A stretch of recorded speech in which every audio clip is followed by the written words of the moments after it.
Siempre puedes practicar surf, episodio 64.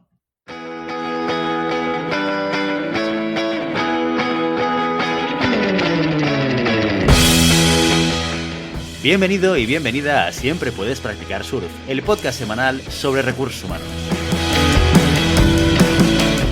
Nos podrás encontrar en iVoox, Spotify y iTunes y en nuestra página web globalhumancon.com, donde también encontrarás más contenido en nuestro blog e información sobre nuestros servicios. Apúntate a nuestra newsletter y no te perderás nuestros webinars en directo o nuestras formaciones abiertas. Este podcast está pensado para profesionales de recursos humanos, gerentes o jefes de equipo y podrás encontrar técnicas, consejos, ideas, conceptos y noticias sobre la gestión de personas, eso sí, con un enfoque práctico y aplicable. Mi nombre es Guillermo Cornet, presentador de este programa, y hoy en Siempre puedes practicar surf tenemos el placer de contar con Alfredo Díez, coach ejecutivo internacional, doctor en administración de empresas, escritor y speaker. Alfredo es autor de 7 libros de desarrollo del potencial personal y el liderazgo, y es creador del método 10 de coaching ejecutivo. Muy buenos días, Alfredo. Guillermo, estar contigo y con la audiencia. Vamos a ver qué reflexiones tenemos para el día de hoy. Buenísimo, y un placer tenerte aquí. Además, mucha ilusión me hace tener a alguien del otro lado del charco, porque tú ahora mismo no estás en España. Exactamente, estoy en Mendoza, Argentina, en la tierra del sol y del buen vino, al pie de la cordillera de los Andes, la montaña más alta de América, Aconcagua. Aunque sí que es verdad que hay muchas cosas que te unen a Barcelona y a España. Exactamente, he trabajado y vivido allí en la ciudad condal durante 13 años de mi vida y hace 4 o 5 he retornado a mi tierra argentina, pero mi corazoncito, parte de él, ha quedado en Barcelona. Buenísimo, buenísimo. Bueno, hoy hemos invitado a Alfredo para que nos hable de una cosa muy concreta y muy práctica y muy interesante. Y es que queremos que Alfredo nos cuente un poquito más sobre una metodología que él utiliza en sus formaciones como coach, que es el método 10, que es un elemento que nos puede ayudar a desarrollar nuestras habilidades de liderazgo. Así que, Alfredo, cuéntanos un poco esta metodología que tú utilizas en tus sesiones y en tus coachings ejecutivos. ¿De qué va, de qué se trata y qué elementos tiene dentro de esta metodología? Excelente, Guillermo. La idea es la siguiente, es desarrollar 7 herramientas, competencias o habilidades ejecutivas para el logro de resultados en la gestión de equipos de alto rendimiento. Entonces, vamos a desandar cada una de ellas, reflexionar sobre cada una de ellas y ver qué nos puede aportar. La primera es el neoliderazgo. ¿Qué es este neoliderazgo y las nuevas generaciones? Son 2 temas en el módulo 1. Módulo 1, neoliderazgo. ¿Qué es para mí el neoliderazgo? Es simplemente ayudar al ejecutivo a pasar de la mirada autocrática, piramidal, paternalista del liderazgo a una mirada horizontal, dialogante y participativa.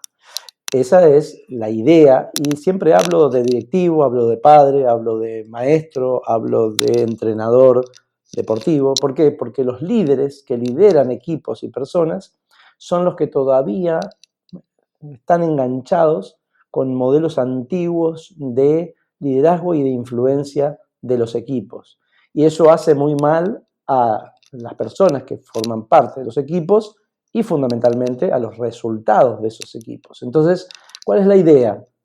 Transitar el camino de ese líder que manda, ordena, juzga, critica, para comenzar a tener un líder más coach. De hecho, el liderazgo es coaching. El liderazgo moderno se llama coaching. Y el coaching es el modelo socrático. Solo sé que no sé nada. A reflexionar, preguntar para encontrar el mayor potencial del empleado y del miembro del equipo. Recuerdo en Barcelona cuando Leo Messi jugaba en la mitad del campo con Rijkaard. Y Rijkaard le decía, vos subí la pelota a Ronaldinho, Eto'o y Deco. Bien. Y Leo iba y subía la pelota. Cuando llega Pep Guardiola al Barça, se sienta con Leo y le pregunta, Leo, ¿dónde querés jugar? Y Leo contesta, 4 pasos más adelante. Dale, jugá. Y lo transforma en el mejor jugador del mundo. ¿Por qué? porque el líder cambió su modelo paternalista de liderazgo, de decirle qué tiene que hacer, cómo tiene que hacerlo, a escuchar a su liderado, donde dentro de la organización puede expandir su potencial y puede dar el 120% de su capacidad. Cuando encontramos líderes empresariales que no preguntan y no escuchan, sino que mandan, ordenan, juzgan, critican, sancionan, bueno, ese modelo todavía está en las organizaciones, pero es un modelo antiguo. Y si lo linkeamos con las nuevas generaciones, vamos a entender que un modelo autoritario, paternalista, con los millennials, por ejemplo, o con los X, no funciona. Entonces, no solo tenemos que tener en cuenta el cambio paradigmático de liderazgo piramidal por un liderazgo horizontal, sino también que tener en cuenta a quién estoy liderando. Si tiene más de 54 años, es un baby boomer. Se motiva, se compromete y trabaja diferente a un X de 54 a 38, o a un millennial de 38 a 19, o a un centennial de 19 para abajo, o a un Z. Entonces, si no tenemos en cuenta los modelos de liderazgo que ejercemos, más las generaciones a las cuales yo estoy liderando, no puedo tener efectividad en mi liderazgo, porque lo que compromete a un X descompromete a un millennial, y lo que descompromete a un millennial puede comprometer, motivar o incentivar a un Z o a a una persona de generación de los 19 para abajo, que son denominados centennials. ¿Cómo lo ves, Guillermo? Primer punto. Totalmente, mira, hace muy poquito hablábamos en este mismo programa sobre planes de igualdad y de diversidad en las organizaciones, ¿no? Y uno de los temas que salen y surgen en muchísimas organizaciones, aparte del COVID, que yo creo que es parte de la agenda de cualquier organización en estos momentos, también uno de los temas que se empiezan a tratar mucho con mucha preocupación tiene que ver con la diversidad. Y me gusta mucho que el punto número uno de la metodología que tú propones sea justamente darnos cuenta de las dificultades y las complejidades que tiene a día de hoy ser líder. Una reflexión que yo tenía mientras hablabas, Alfredo, yo pensaba, ostras, hace 40 años era mucho más fácil todo esto. ¿Eh? Exactamente. Nos hemos complicado la vida. O sea, ¿qué ha pasado aquí? No, ¿qué ha pasado? Fundamentalmente un cambio paradigmático fue, o ha sido, o recientemente, Internet, ¿no? Pero sí, evidentemente, en la época de mi padre y en la época de mi abuelo, eh, el empleado que hacía, bajaba la cabeza y decía, sí, señor. Hasta que falleció mi padre en el 92, mi relación con mi padre fue sí, papá, no papá.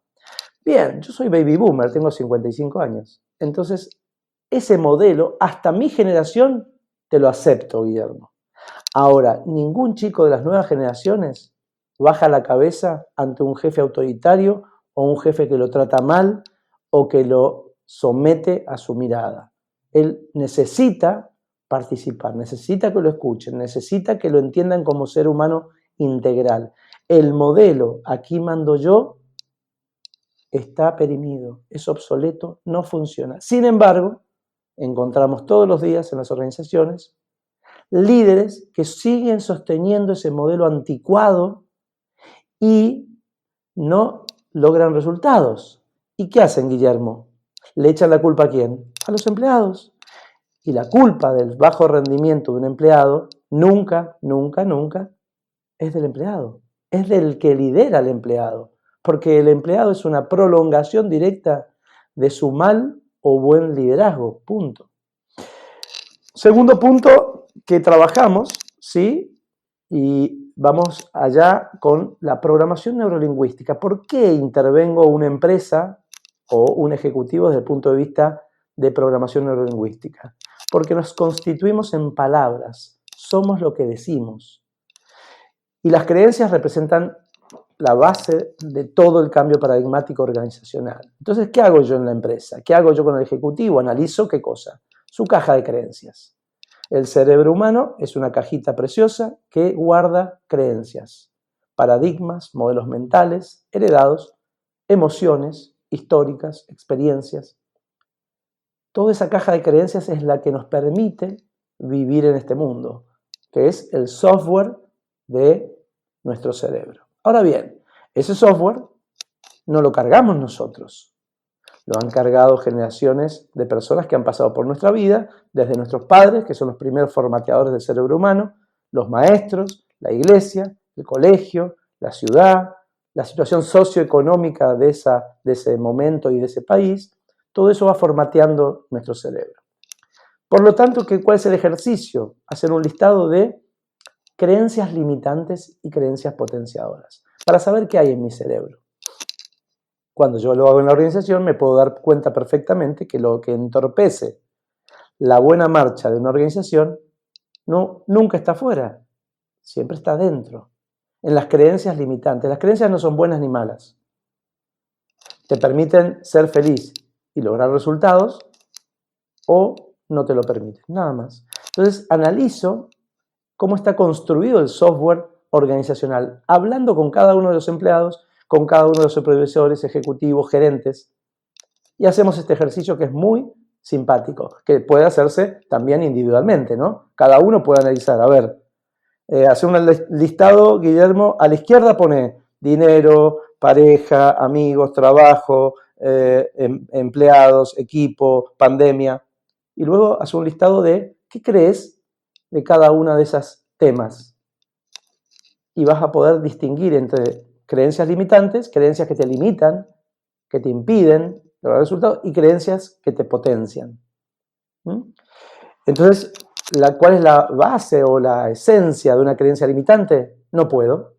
No, con este equipo no voy a llegar a ningún lado. No, mi pareja me hace infeliz. No, mi hijo, tal cosa. El municipio, el alcalde, el gobierno. Siempre hay alguien, y la explicación es, justifico mis resultados generando creencias limitantes, que puedo tener razón, pero no genero resultados. Cuando me doy cuenta cuáles son las creencias limitantes que hay en la organización, comienzo a reprogramar esa creencia limitante. Con esta base de datos no tenemos la posibilidad de vender nada. Si mejoro la base de datos o si la utilizo de otra forma, puedo lograr vender. Entonces lo que hago es reprogramar el discurso interno que limita al empleado al éxito. Una vez que hago la transición entre una creencia limitante y una creencia potenciadora, comienzo a generar decretos en el empleado, en el equipo, en los líderes. Y el decreto no es más que una orden directa al cerebro. El cerebro es una computadora perfecta. El equipo de Obama tardó 8 meses en generar Yes, we can. Yes, sí, we, todos, can, podemos. 3 frases que neurolingüísticamente impactan el cerebro humano y lo llevan a convencerse de que todos juntos pueden lograr resultados. Y eso es programación. Si yo me pongo unas zapatillas Nike, el decreto de Nike, ¿cuál es? Just do it. Punto. Entonces, no que hace frío, no que está chispeando, no que me voy a enfermar, no que hay COVID. No, hacelo, ya está. Es un decreto directo al cerebro. Ve a correr al parque, vamos. Si yo me visto con la ropa de Leo Messi, del patrocinio de Messi, que dice Impossible is nothing, cuando corro esa maratón y dudo en ganar o no ganar, tengo ese decreto inconsciente generado por la marca que me dice, no es nada imposible, podés ganar la maratón, aunque nunca hayas corrido una maratón. Entonces comenzamos a reprogramar el cerebro organizacional a partir de entender qué es lo que se dicen los empleados a sí mismos y cuáles son sus limitantes. Así es el segundo punto de programación neurolingüística. Bueno, muy importante porque además seguramente no todo el mundo es consciente de ello, ¿no? A veces simplificamos o no valoramos el peso que tiene las palabras que utilizamos para definir el entorno o para definir las cosas que suceden cuando, como tú bien dices, al final el pensamiento es lenguaje, ¿no? Y por tanto, el cómo definimos las cosas está definiendo también el cómo sentimos sobre ellas o el cómo las analizamos o el cómo reaccionamos sobre ellas. Y yo creo que esto también sucede mucho, al menos en mi experiencia profesional, cuando estas conversaciones los tengo con perfiles profesionales más de ciencias que de letras. ¿Por qué? Porque suelen ser perfiles muy ingenieriles, donde están muy acostumbrados a analizar la realidad en función de ceros o unos o en función de esta es una respuesta correcta o una respuesta incorrecta, donde la forma no es tan importante como el fondo. Y entonces no tienen la sensibilidad de valorar el cómo yo transmito las cosas para ver cuál es o para analizar o valorar cuál es el impacto de aquello que están diciendo, ¿no? Yo creo que en general las personas analizamos la realidad de maneras muy diferentes, ¿no? Pero hay ejemplos de algunos de nosotros que estamos como prediseñados o preformateados, preprogramados, ¿no? Para pensar de una manera concreta, cuando realmente ves la potencia que tiene, primero la autoconciencia, que esto es muy importante. Ostras, cuando de repente te das cuenta de que es que esto no es tan blanco-negro, no es tan evidente que no importe cómo yo diga las cosas, sino que tiene un impacto real. Y la segunda cosa es, yo puedo llegar a transformarlo. Y por tanto es un elemento que yo puedo utilizar para conseguir transformación en otros o para conseguir acción a otros. Con lo cual yo creo que es un segundo punto fundamental. Esa clave que acabas de decir es tomar conciencia de que el mundo lo creo yo y dónde lo creo en mi mente. El mundo no existe, la realidad es una ilusión, decía Krishnamurti. Es una interpretación, no existe la realidad, es un mundo interpretativo. Entonces, cuando nos damos cuenta que somos creadores de la realidad, ni siquiera co-creadores, somos creadores de la realidad, tenemos un poder enorme, porque yo decido que estoy en la mejor ciudad del planeta. Estoy en Mendoza, en mi tierra, con gente maravillosa. Yo lo decido. Básicamente, cognitivamente, la gente, no, pero estaría bueno vivir en New York, o en Barcelona, o en París. Yo decido decirle y ordenarle a mi cerebro que estoy viviendo en la mejor ciudad del planeta. Mi cerebro se lo cree, mi cuerpo lo vive y mis emociones acompañan esa creencia. Por lo tanto, a partir de la creencia, a partir del decreto, de mi decreto, cambia mi forma de percibir la vida, ergo, cambia mi vida. Tercer punto que trabajamos en el programa de coaching ejecutivo es uno que trabajamos mucho con Marina en su momento, cuando yo vivía en España, que son los perfiles de comportamiento humano, la teoría de Carl Jung de los perfiles DISC de comportamientos. ¡Wow! Esto te cambia la vida, este solo punto te cambia la vida, igual que el anterior te cambia la vida, las creencias, el entender quiénes somos. Hay personas racionales o emocionales, personas extrovertidas e introvertidas. Hay 1.600.000 perfiles de comportamiento. Esto marca quiénes somos y cómo interactuar con las diferentes personas. No es lo mismo, ¿sí?, interactuar, trabajar, vender, liderar a un D, que es una persona racional, extrovertida, un Trump, un Cristiano Ronaldo, una persona muy poderosa, muy potente, un Maduro, que interactuar, liderar o acompañar a crecer en la empresa a un S, introvertido, emocional, como Leo Messi, por ejemplo. Entonces, cuando entendemos que las personas son letras y requieren un liderazgo adaptativo, esa fue mi tesis doctoral en Suiza, hablé de liderazgo adaptativo y cómo los líderes, y puse como ejemplos mi trabajo en el Fútbol Club Barcelona, cómo el líder adapta su perfil de liderazgo al liderado. No es lo mismo, dijimos, liderar a Leo Messi, que es un chico introvertido, hipersensible, ¿sí?, que a un D, extrovertido racional, como Cristiano, que la fuerza de su ego, de su fuerza. Entonces, son perfiles de liderazgo diferentes. Pep Guardiola es un SC, es una persona más introvertida, más de valores, y necesita un equipo de Ss, personas con una forma de entender la vida diferente, tranquilos, empáticos. En mi época era Xavi, Iniesta, Busquets, toda gente sana, cariñosa, sensible, que con Leo Messi hacían un panorama interesantísimo. Ahora, si yo en ese escenario donde yo armo mi equipo, por eso los líderes también está bueno que sepan armar equipos de alto rendimiento teniendo en cuenta su perfil de liderazgo y su capacidad de liderar letras. Entonces, arma un equipo para ser liderado. Ahora bien, si yo en ese escenario meto a Cristiano Ronaldo, hago un desastre porque es un perfil totalmente diferente a lo que yo tengo en mente para liderar, ¿sí? Mourinho tiene la capacidad de liderar a un caballo de carrera como Cristiano, o como Ibrahimovic, por ejemplo. Son jugadores de fútbol muy potentes. En la empresa nos encontramos con todas las letras. Gente racional introvertida, gente emocional extrovertida. Entonces, los 4 perfiles de comportamiento están conformados por estas líneas. Razón, emoción, extroversión, introversión. Dentro de ahí estamos nosotros. Esto se utiliza, Guillermo, para todo en la vida. Uno no puede ser efectivo si no conoce esta teoría y si no sabe manejarla.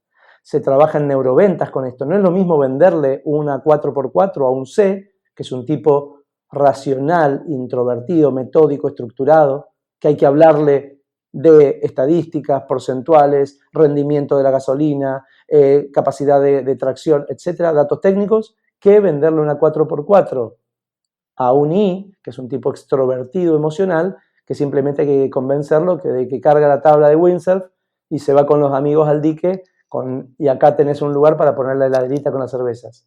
¿Por qué? Porque cada ser humano tiene lo que se denomina botón de activación emocional. Ese botón de activación emocional es el que hace e impulsa la compra de un producto. Si el vendedor no sabe esto, no puede vender. Si el líder no sabe que está liderando letras, no puede liderar. Mi madre decía una frase muy bonita, somos 5 hermanos, y decía, Alfredo, ley pareja no es rigurosa. Y le digo, mamita, estás equivocada, lamentablemente. Eso era tu época, cuando no había un conocimiento desarrollado del management. ¿Por qué? Porque lo que motiva, si vos educás, mamá, a todos tus hijos igual, es un error conceptual. Si vos liderás a todos tus liderados de la misma manera, es un error conceptual del líder, que no entiende que las personas son únicas y las personas son letras. Porque lo que motiva a María Marta, desmotiva a Susana, que es D, no motiva a Alfredo, que es C, ¿sí?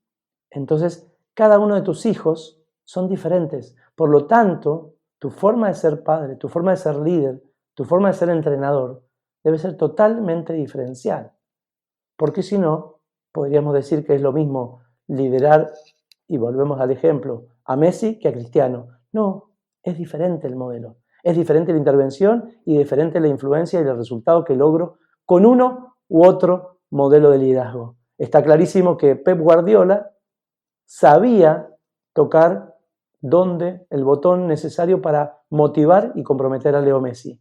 Y Sampaoli, luego el entrenador de la selección argentina, como no sabía, no le sacó ni un 10% de rendimiento a Leo en el Mundial. ¿Por qué? Porque no sabía quién era Leo, no sabía tratarlo. ¿Y sabes cómo lo trató? Como Maradona. Y Leo no es Maradona. Le dio el brazalete y dijo salvanos. Y Leo no es un salvador como Maradona. Son diferentes formas. Cuando entendemos esto, entendemos todo. Totalmente. Y además de lo que se trata aquí es de sacar el máximo partido a cada uno, ¿eh? Y entender cuáles son las estrategias para poder hacerlo. A mí la teoría del DIS me gusta mucho, te tengo que decir. Yo también soy psicólogo de formación y conozco otras teorías sobre perfil de comportamiento y de personalidad, pero a mí lo que me gusta mucho de la teoría del DIS es que es en esencia, que luego se complica un poquito más, ¿eh? Pero en esencia muy sencilla de entender. Exacto, es muy sencillo.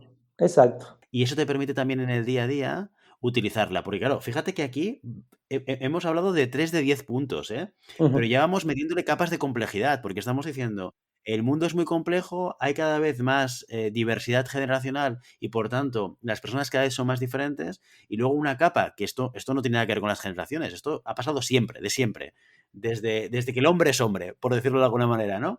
Y es que las personas somos diferentes y entendemos el mundo y lo analicemos de maneras absolutamente diferentes. Con lo cual, no solo tienes que tener en cuenta la complejidad que ya tiene el hecho de vivir en el momento actual, sino que además tienes una capa de complejidad de, oye, analiza también no solamente de qué generación viene, sino también qué perfil de personalidad tiene, qué creencias tiene. O sea, tienes que ir entendiendo muy bien cuál es el contexto y entorno para ir tomando tu decisión sobre de qué manera voy a gestionar pues a un Cristiano Ronaldo o a un Leo Messi. Y en esa decisión va a haber una Champions League o una Copa del Mundo. O sea, y esto es importante que lo tengamos en cuenta, que esto depende un poco de lo que es el líder, ¿no? Y el punto 4 de conversaciones expansivas es, teniendo en cuenta lo que dices tú, Guillermo, es cambiar el modelo de liderazgo y dejar de decir, ordenar, mandar, juzgar, criticar, sancionar, por un modelo socrático que es preguntar y escuchar.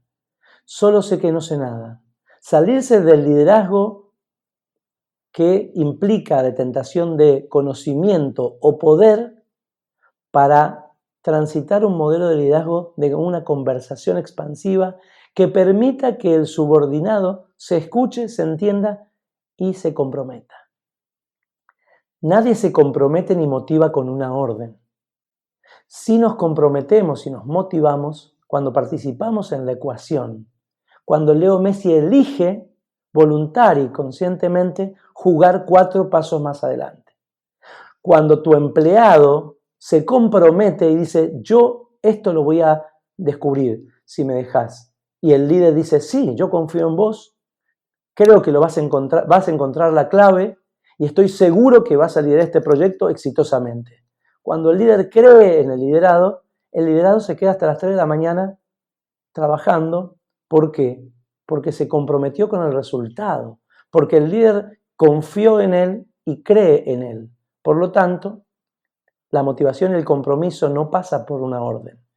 Nos comprometemos y motivamos cuando participamos en la co-construcción del camino hacia un resultado organizacional.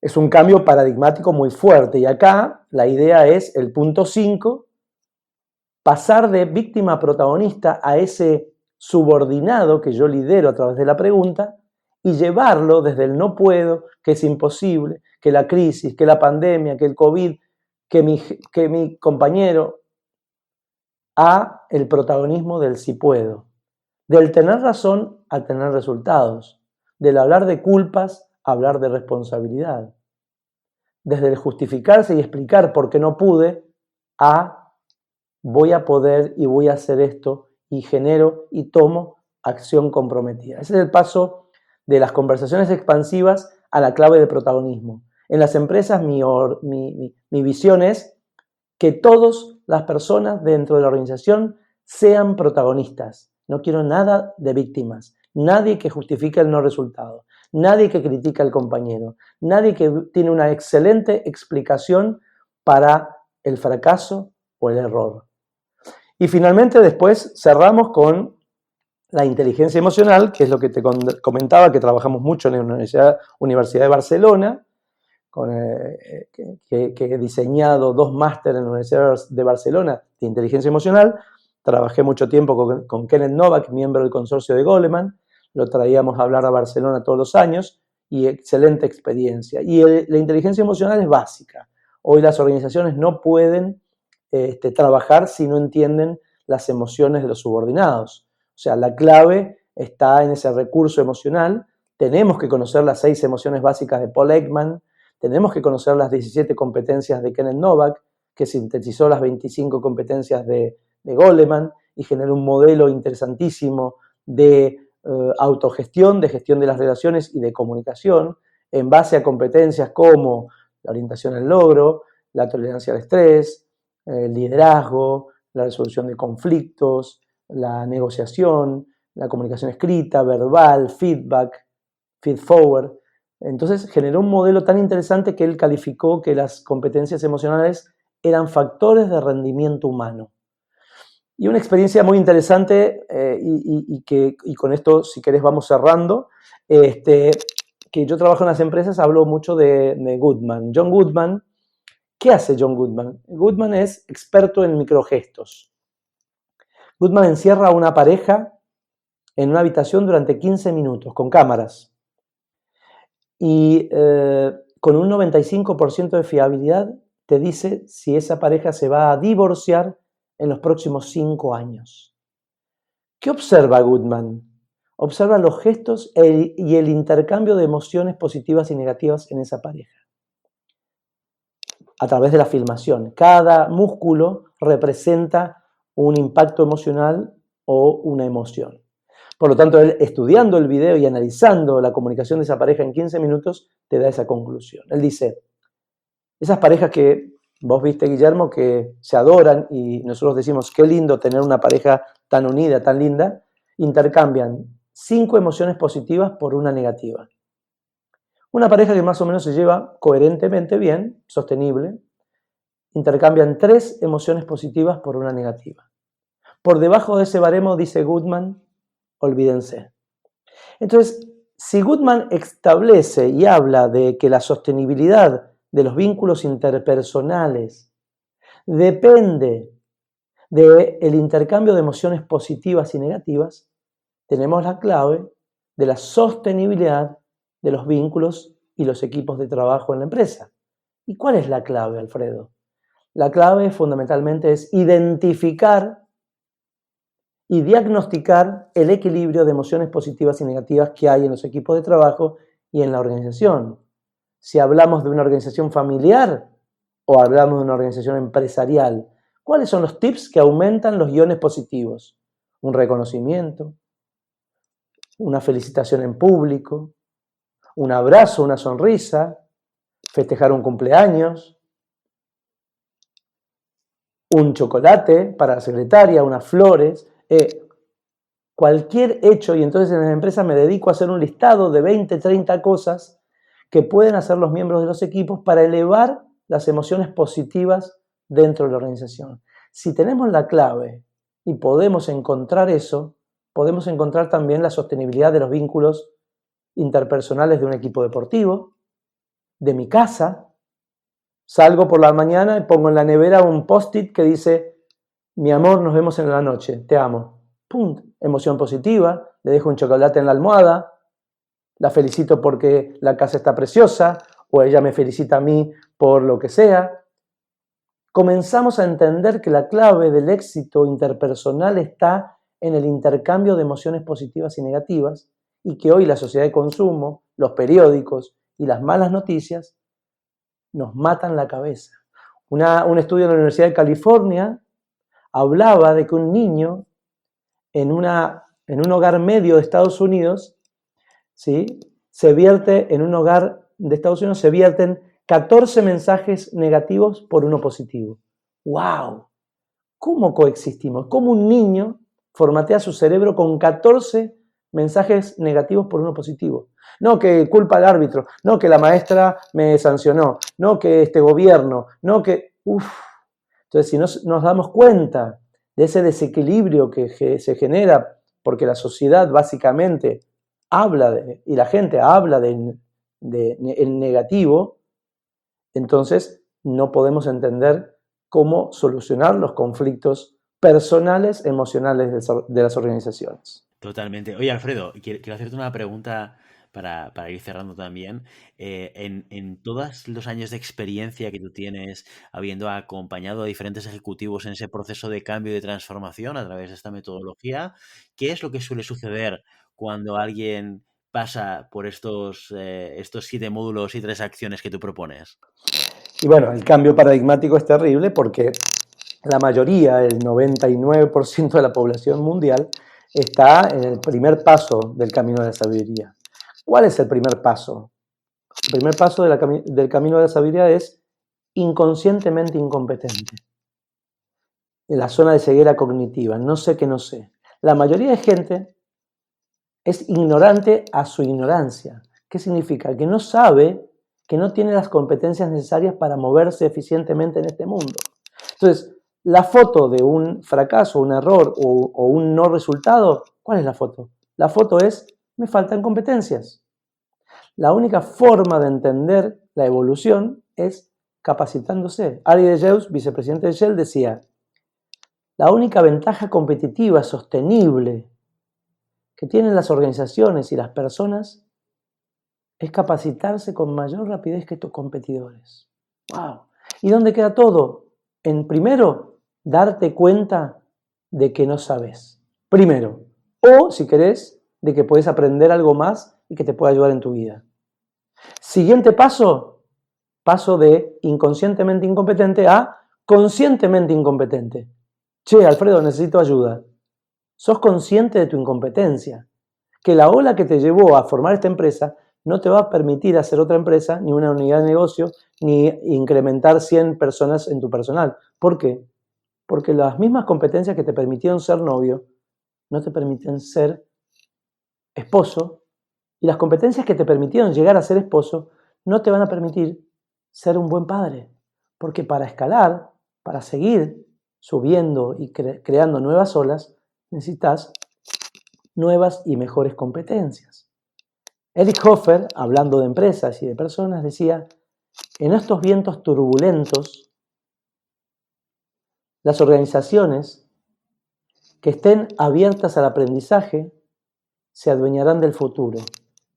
Mientras quienes crean saberlo todo estarán perfectamente equipados para operar en un mundo que ya no existe. La clave, señores, es capacitarnos. Y el tercer punto es, cuando ya están haciendo coaching, que es conscientemente competente. Están siendo entrenados y son conscientes de su competencia. Y el cuarto punto del camino de la sabiduría, ¿cuál es? Inconscientemente competente. Cuando naturalmente, fruto del entrenamiento, fruto del compromiso en adquirir nuevas habilidades, ya sos competente inconscientemente como conducir o como caminar. Lo hacemos natural e inconscientemente. Ese es el camino de la sabiduría que propongo en el método 10 y es un programa de entrenamiento muy rompedor, muy paradigmático que lleva a los ejecutivos a decir, wow, ¿por qué no habré tomado este entrenamiento, esta capacitación antes? Todo el tiempo que perdí creyendo que algo sabía. Y eso es el gran dilema de las organizaciones y de las personas.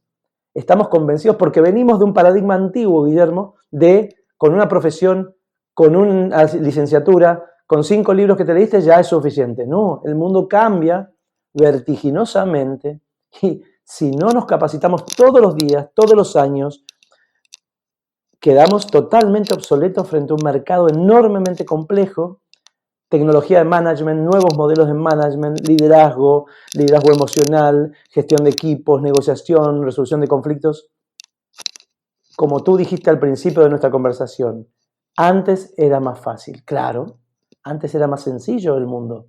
Hoy el mundo es hipercomplejo, es enormemente dinámico, es volátil, el VUCA que habla en Estados Unidos. Es enormemente diverso y necesitamos herramientas para ser efectivos y no morir en el intento. Ya solo con esta conversación de media hora en la cual nos has explicado la metodología, a más de uno le has dado trabajo, ¿eh? Y les has dado deberes para hacer en casa. Yo por lo menos me quedo con ese concepto de fijarme, ahora me fijaré con mi pareja, con esas micro señales de acercamiento emocional. Ostras, y no sé si, igual no lo hago por no preocuparme tampoco, porque a veces cerrar los ojos a la realidad es una alternativa, aunque no sea la mejor, ¿no? Alfredo, muchísimas gracias por estar hoy con nosotros y venir a acompañarnos a hablarnos de coaching ejecutivo y de la metodología 10 que tú utilizas. Un placer para mí. Y cierro con una reflexión. Hay una palabra que me gusta mucho y que la aprendí en Barcelona y que la repito siempre, ¿no? Yo viajaba de Barcelona a Lleida y me alojaba en un Hotel Real. 3 estrellas, cruzaba el río y daba clases en la Universidad de Lleida. Y había una frase que decía lo siguiente, que se las regalo para cerrar este hermoso y lindo podcast. Decía, de nada sirve que lo hagamos bien si no cumplimos sus expectativas. Bueno, yo viví la frase y digo, bueno, una frase más en mi vida de coach. Luego esa frase se transformó en algo enormemente paradigmático, cambió mi forma de trabajar. ¿Por qué? Porque hasta ese momento yo hacía lo mejor que podía. Trataba de ser un buen coach, trataba de ayudar a la gente. Y me di cuenta de que la clave no es hacerlo bien, sino la clave es cumplir expectativas. Y te voy a dar más trabajo entonces, ya que te doy trabajo con las emociones, te voy a dar un trabajo y les voy a dar trabajo a todos los que están escuchando. Simplemente no traten de hacerlo bien, simplemente traten de cumplir expectativas. Yo le entrego unas flores a mi mujer y le digo, mi amor, te quiero mucho. Y ella me mira con cara rara y me dice, bueno, pero me hubiese gustado que me acompañaras al médico el miércoles pasado. Me planché la camisa, hice una inversión económica. ¿Fui efectivo? Para nada. Para nada porque me estaba mirando el ombligo y no estaba escuchando al otro. La clave de la efectividad no pasa por hacerlo bien, pasa por escuchar al otro. Entonces, tarea para la casa, Guillermo. Preguntar a tu pareja, mi amor, decime 5 cosas que esperás de mí o cuáles son tus expectativas respecto a mí. Y viceversa. Le preguntás a ella, ¿sí? Y le decís vos tus expectativas. Yo lo hago con los ejecutivos y te aseguro que vuelven colapsados. El otro día vino un ejecutivo que lo hizo con los hijos y me dice, Alfredo, te juro por Dios que no sabía. Y se le caían las lágrimas. Los 3 hijos le habían escrito en el cuaderno lo que esperaban de él y él no tenía la más pálida idea de lo que esperaba el hijo de él. Ni siquiera conocía al hijo. Entonces, él le regalaba la bici, el iPhone, el otro, pero lo que quería el hijo era otra cosa. Cuando nos descubrimos y preguntamos expectativas, nos damos cuenta de que estamos totalmente perdidos. Y otro ejercicio que hago es hacer de cuenta que hacer un listadito y anotar lo que vos pensás que tu mujer espera de vos. Y luego preguntarle lo que espera de vos. Y luego comparar los 2 papeles. Mamita querida, no sabemos qué estamos haciendo. Somos enormemente incompetentes con los demás. Y la única forma de ser competentes, efectivos y eficaces es preguntarle a tu cliente, ¿en qué te puedo ayudar? Preguntarle a tu hijo, ¿qué necesitas de mí? ¿Qué haría un buen padre en esta situación?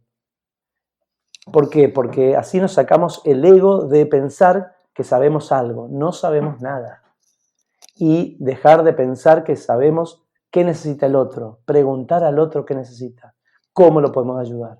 Esa es la clave para mí de la efectividad humana en las organizaciones, en los equipos deportivos, en los equipos de empresa, en la familia. Totalmente, totalmente. Oye, ya no nos pongas más deberes, ¿eh? Porque yo creo que ya la lista es demasiado larga y algunos vamos a tener que trabajar mucho solamente con tus explicaciones. Bueno, para los que queráis conocer más, saber más y poder interactuar con Alfredo, que sepáis que Alfredo Díez va a liderar un coaching ejecutivo entre el 21 de abril y el 16 de junio, con lo cual dentro de un mes lo tenemos liderando a un equipo de ejecutivos con esta modalidad del coaching ejecutivo del método 10. Y bueno, toda la información la tenéis en nuestra página web, en globalhumancon.com. Pondremos el enlace en las notas del programa para aquellos que os interese. Y nada más, Alfredo, muchísimas gracias. Oye, y espero que te vuelvas a pasear por el podcast en algún momento. Un placer, Guillermo, esta charla tan amena, un día de lluvia acá en Mendoza. Y cuando quieras, estoy a tu disposición para seguir grabando podcast y para seguir acompañando a la gente, fundamentalmente ayudándola a que expanda su potencial y a que sea feliz, porque la vida es fácil. Ahora, el tema es que no tenemos herramientas para vivirla. Si tomamos conciencia de eso, va a cambiar nuestra vida. ¿Por qué? Porque mucha gente está insistiendo con las mismas herramientas, tratando de lograr resultados con las mismas herramientas que tenía mi padre y mi abuelo. Si yo abro la caja de herramientas de un ejecutivo hoy, de una persona hoy, y tengo la picola, la francesa, el pedazo de alambre, son herramientas antiguas. El mundo de hoy requiere herramientas tecnológicas. Por lo tanto, renovemos nuestra caja de herramientas con muchas más herramientas que nos van a permitir ser felices y fundamentalmente lograr objetivos. Muy bien, Alfredo. Bueno, y ya sabéis, no podemos detener las olas, pero siempre podemos practicar surf. Y hasta aquí nuestro episodio de hoy.